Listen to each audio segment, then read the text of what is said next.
For much of the 20th century, winter coughs were treated less with syrups and more with discipline.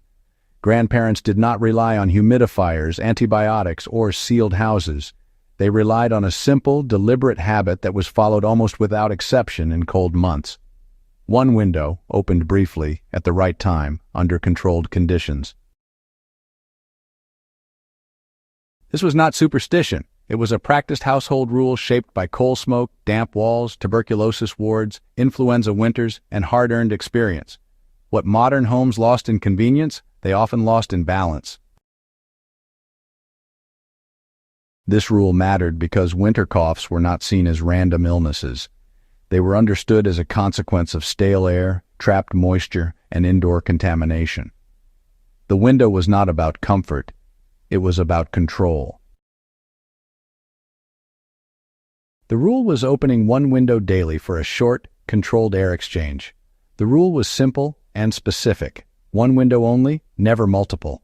Opened once or twice a day, usually in the morning or early afternoon, for 5 to 15 minutes.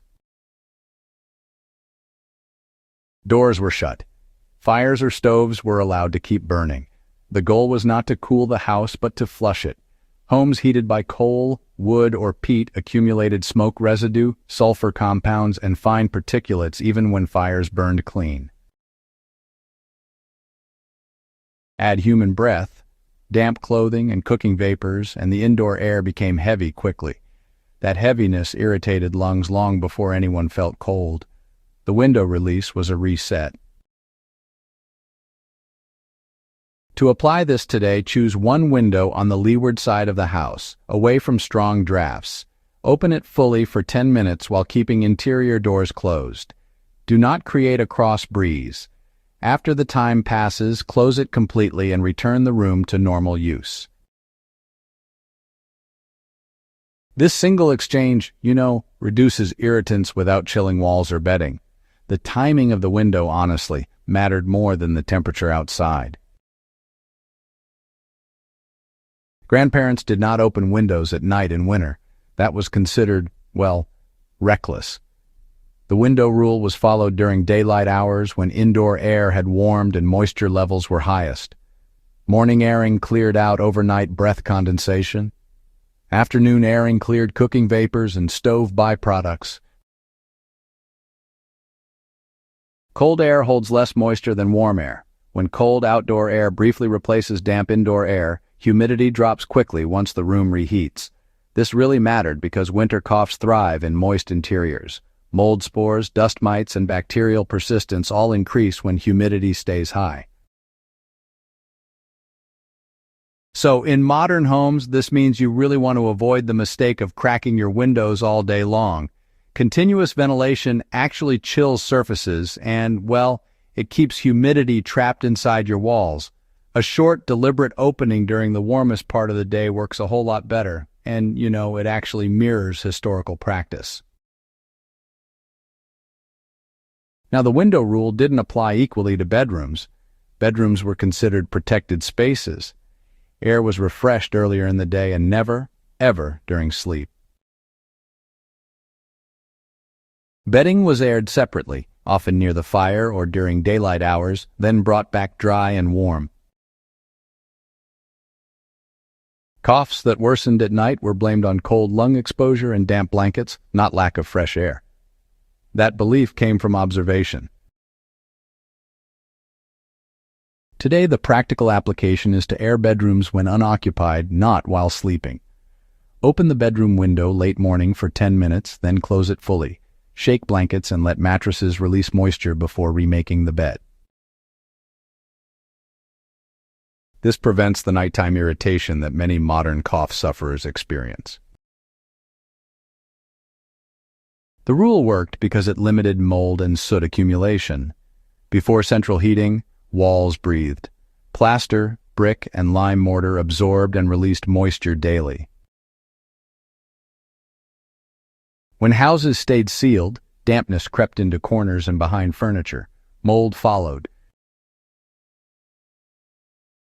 Grandparents associated persistent coughs with musty rooms, not germs alone. The one window rule, Well, it really did help cut down on condensation building up on those cold walls. It also limited how much soot would pile up from fires. Plus, it kept the indoor air dry enough to stop things like mold or other microbes from growing.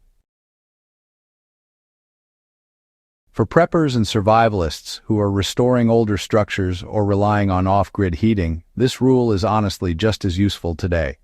Opening a single window once a day to purge indoor air helps prevent long-term respiratory issues, and you don't have to depend on any powered ventilation systems.